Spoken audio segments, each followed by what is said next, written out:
Socialism on its own is a very political term, and in fact we should have been able to avoid it in the constitution. Now that it is a part of it, and in fact it is it has a rightful space in the preamble of the constitution.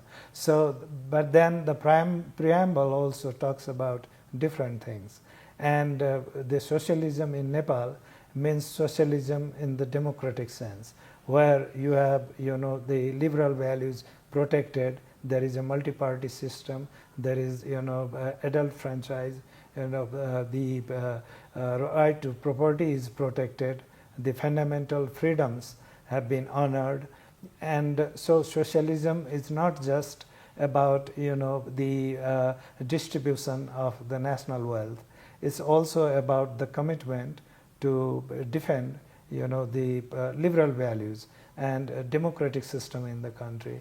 So that's the reason that the constitution also has a long list of state obligations, directive principles, public and the state policies as well. So they give a very clear picture of the economic system that we are going to create under the constitution. And it is obviously a mixed system, where socialism only means the greatest happiness of the greatest number and protection of the impoverished people, including those marginalized and also the indigenous people seeking power sharing within the political system. So if we take all these things together, I mean, the constitution would have done even without the use of the word socialism.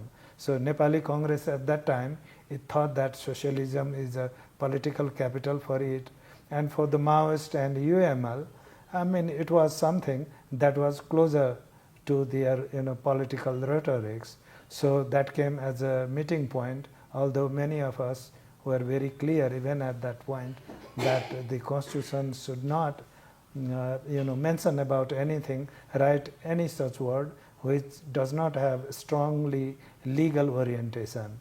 But then the constitution was written more by politicians than lawyers.